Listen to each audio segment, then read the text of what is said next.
Force, along with Mike Lubie Lubitz. Happy to have you with us here on NoFilter.net. You remember Casey Kasem, Lubie? Hey, I love The Casey. disc jockey Casey Kasem. What did he count down? Was it America's Top 40? Yes, Was it the Top 100? How many songs was he counting down? top 40. I think it's America's Top 40. I remember that being like the title. Heavily syndicated radio program. It was one of those things. Was on a weekend, so there wasn't a whole lot of opposition to it in terms of counter programming or alternative programming that you might be inclined to listen to.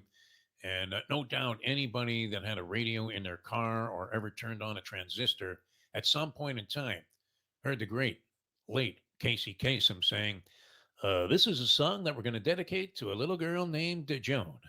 She's hospitalized right now." No, he was great with the dedications. In fact, there was a great bit about Casey Kasem, which is the reason that I brought up his name to begin with. And that was Casey Kasem just going off on his producer for setting him up to look like he was, just a person that was consumed with evil. As and the bit went something like this, where he would say, uh, how could you possibly play that upbeat song when I'm about to do a dedication to a dead dog? Lou, what are you trying to do to me here? And the world of sports, it kind of goes in that direction from time to time because, it had so many fascinating things happening yesterday and coming up over the weekend that you could talk about in the sporting world here on our morning briefing. And a first time World Series winner, Texas Rangers.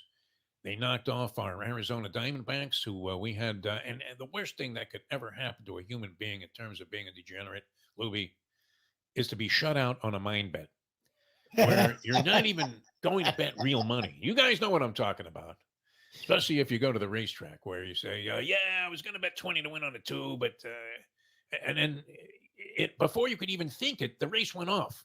Yep. And you shut out on a mind bet. You weren't even going to put money up. So we had this theoretical bet on the Arizona Diamondbacks before the playoffs got underway. Anyone who's watched us here, Defo, knows that. We talked about 50 it to 1. You talked about it every day for like a month. Yes, because it was fascinating to me that you could be in a position where you would cash this 50 to 1 shot. And it was happening in the most improbable of fashion as the Arizona Diamondbacks, a team that was deemed to be a bunch of baseball bag ladies, much like our Marlins were before the season started. And here they are. They sweep their way into the second round of the postseason. They're winning all the time in their road games. When they are down, they manage to find a way, manufacture a way to come back. Everybody loves the manager there, Torey Lovullo. He seemed like just a terrific guy, although what we do believe that he will be. I mean, you're figuring Mel Gibson has to play this guy in a movie, no? Mel Gibson, an older Mel Gibson. Torey Lovullo, have you seen the No, I'm gonna look manager at of the Diamondbacks? Very calm guy. He was even very gracious when they were asking him silly questions in the middle of the ball game. Okay, Torey, you're down 9-1. Now you're gonna change your rotation of bullpen performers in this game. And the guy, he should just turn around and say, hey, "Go fuck yourself, Verducci." Oh, who's the guy with the silly bow tie? The other baseball reporter that they have on Fox. Ken Rosenthal. Rosenthal. He seems like a credible individual, though. I like Rosenthal. Yeah, I like Rosenthal. I mean, his credibility. I know Verducci. I met him personally a couple of times, and he seems like a really reasonably decent guy and very serious about what he's doing. I try to make a joke with him about something, and he just looked at me like, "What an asshole you are, DeForest." Even suggest that. Maybe that's why I'm picking on him now. But nonetheless, I mean, you had that happening, terrific stuff. I mean, and the Rangers were in a compromising position, believe it or not, even up 3-1. The other interesting aspect for us, Lubie and I, or Lubie and me, is that you had two former Marlin pitchers starting in what turned out to be the deciding game of the World Series. Yes. And Zach Gallen and Eovaldi. And both of them gave really, really credible performances. Eovaldi might have been tiring a little bit, and he was very fortunate to get out of jam after jam after jam in this ball game. It's still 0-0. Gallen took a no-hitter into the seventh inning before he got touched up, Louie, and finally was lifted as he had a valiant showing in this ball game, trying to keep the Diamondbacks alive. And as all of this is happening, and then you have the college football slate about to get underway. There are earlier games this week, probably of lesser significance, but the marquee game is what? Alabama, LSU, would you say? I don't even know. I didn't even realize there's so much going on in the sports world. The Heat got off to a disastrous start. The news of yesterday for the state of Florida. The Dolphins are playing well. There's just so much. I actually forgot about college football for this upcoming weekend. Yeah, I think that is this weekend. You're right. Alabama, LSU, Brian Kelly, and the evil one himself, Mr. Nick Satan Saban, going after each other. And there are many people that feel that LSU will prevail in this game, or certainly are worth a shot. I believe they're getting 3 points. Tigers Yes. +3.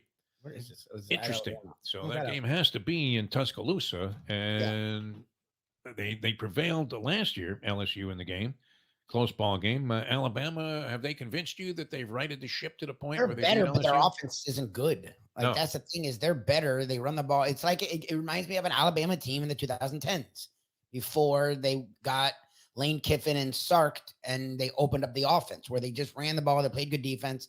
The problem is they're not dominant defensively like they used to be, and they're not dominant on the offensive line like they used to be. So a team like LSU that can score, LSU's offense is as good as anyone. I think maybe the best offense in the country. Yeah, I don't know. I don't know if they can hang with LSU. I'm actually very curious. That's where I think see the line where it is because Alabama has a better record, has been better overall, but LSU's been more impressive on offense. So I don't know. That's an interesting game. I didn't even realize that was this weekend. I'm actually super stoked for it. Yeah, Alabama, LSU. I still am bitter about that Sugar Bowl game. What was that 1992, something like that? Oh, the championship. Oh, Alabama, Gene Stallings was the head coach, and they went against the University of Miami and embarrassed the University of Miami to the point where and you talk about obnoxious fans, big, fat, overstuffed pigs, these Alabama fans. They were all over Bourbon Street. They outnumbered the Hurricanes, the University of Miami football team, notoriously, and unfortunately, always has far fewer fans on these road bowl games than the opposition. And they're talking about, they're taking on the cream of the crop there in terms of teams that have large travel followings: Ohio State, Alabama, Notre Dame in these ball games, Penn State. And in this particular case, there were probably 20 Alabama fans for every one Hurricane fan. And then it was such an Mm. embarrassing loss. And then after the game was over, some drunken Alabama slob actually punched Dennis Erickson, the coach of the Hurricanes team at the time, punched him as they were coming down the escalator, leaving the ball game. It was your mouth is frozen open here, Louie, but I think it's very appropriate. That was one of the incidents. It was as ugly as the time that I was at a boxing match in the Olympic Auditorium in L.A. And a guy named Johnny Owen lost to what was the WBC bantamweight champion at the time, Lupe Pintor, a real tough Mexican fighter. And he loses Owen and eventually would lose his life as a result of this fight. He was being carried out of the ring on a stretcher by a promoter from England named Mickey Duff. And the story goes, and it's a true story because I had an opportunity to talk to Duff casually afterwards. And somebody picked the guy's pocket. That's how dangerous this place was. They picked Mickey Duff's pocket and stole his wallet while he was carrying his unfortunately, soon to be deceased fighter out of the ring on a stretcher. That's how ugly the fans were from Alabama. They were just absolutely ornery and obnoxious. But we bring all this up because it pales in comparison. And the reason we alluded to Casey Kasem and really, you're going to come out of that up tempo number and I got to do a dedication to a dead dog is because again, overshadowed all of this great activity on the field, on the playing field, and on the courts, including Lubie crying about his Miami Heat going 1-4 in the season after a hideous loss to the Brooklyn Nets at home last night. And they just seem to be scrambling to try and find an identity at this stage. Their one win came when he had the Pistons miss a shot at the buzzer on opening night, and they ended up winning by 1 point after blowing a 19-point lead. And after that, they've lost 4 straight games and seem to be somewhat indifferent about it also, which is a little bit disturbing. But Bobby Knight, speaking of basketball, checked out last night. 3 years old, 83 years old, Bobby Knight.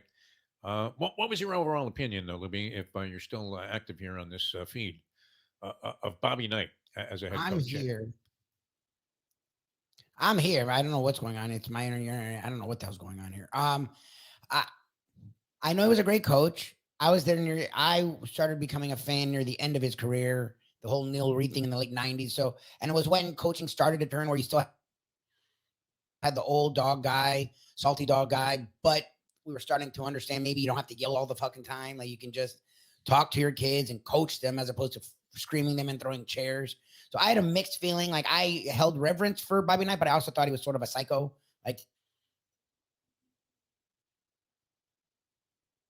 Yes, you're freezing on me. So anyway, yeah, Bobby to me, Knight. that I mean, an indelible impression left on anybody who was playing basketball at the time. I mean, known for the tough man-to-man defense. This motion offense with picks away from the ball was very, very difficult to stop, and something that as a kid you were very happy to start becoming a practitioner of that because other than that, the only other play that anybody ever tried to teach you the fundamentals of was the weave at the top of the key, which holy Bob Cousy. What are we talking about there? The obnoxious stuff with Bobby Knight far overshadowed much of the good that he did. There's no question. Everybody that wants to look at the bright side of what kind of humanitarian he was usually alludes to the Landon Turner story, where he made sure that his player who was paralyzed, I believe, what, in a car accident, Turner played for Bobby Knight, and he made sure that this guy was taken care of for life. So and you said, wow, I mean, the guy had a soft side to him. Also, a lot of his players still swear, that Bobby Knight was the greatest influence in their life, and that he not only taught them great things about the game of basketball, but what was also a valuable teacher in terms of forming some fundamental philosophies that they could live by, and that they did prosper by doing the same.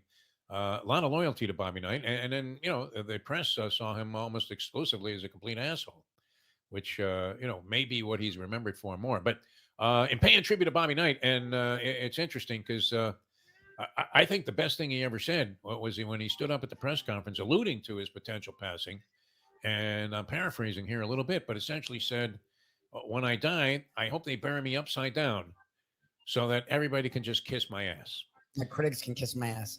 Yes, my critics can kiss my ass. Which seemed, to indicate that maybe there was a little bit of an oversensitive side to this guy with the gruff exterior. Well, what do you think about that, Mr. Fun? And sure enough, he checked out yesterday, and it seemed like most of the tributes that were being paid were of a favorable nature, in spite of some of the indiscretions that he had when he punched a cop in Puerto Rico, and that was weak. Strangling Neil Reed, not exactly justifiable, would you say, Lubie? Not the kind of thing, the behavior that you would think the University of Indiana would want to condone. Strangling a player on the team that was representing your university. Not good. The chair throwing thing, that was classic. You didn't know if you were watching basketball, college basketball, or the WWE. You thought maybe the Iron Sheik has walked into the arena there and just he fires a chair at him. But yeah, and the obnoxious behavior at the press conferences sometimes would get diffused, and people would actually see this more humanitarian side of Bobby Knight. But we'll pay tribute to him as being one of the great coaches, basketball coaches. I don't think that's disputable of all time. In fact, our man Dusty May worked for Bobby Knight, FAU head coach, and speaks nothing Yes. but hyperbole about what a wonderful experience it was being under what you would think an assistant, a graduate assistant working for Bobby Knight, what would be under immense scrutiny and the object and subject of tremendous criticism and maybe some harsh Yeah, yeah, treatment. yeah. But he had nothing but the highest of praise when we discussed this with him for Bobby Knight as he became a very popular figure around the country when he took FAU to the Final Four this year. So, yeah, our condolences to the Bobby Knight connections. And we've lost another one. It seems like all we're doing is death dedications here on the sports talk programs of late. All right, that's going to do it for the morning briefing. Thanks so much. We didn't cash that ticket at 50 to 1. That went up in smoke.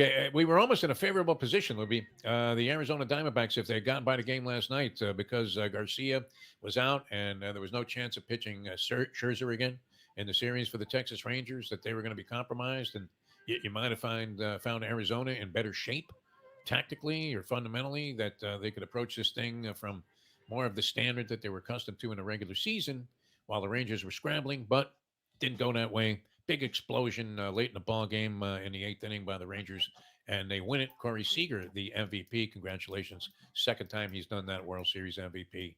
Had a sensational postseason. All right, we'll see you next time on the morning briefing for Mike Lubie Lubitz, the frozen one. I'm Jeff DeForest, and we'll see you next time on NoFilter.net.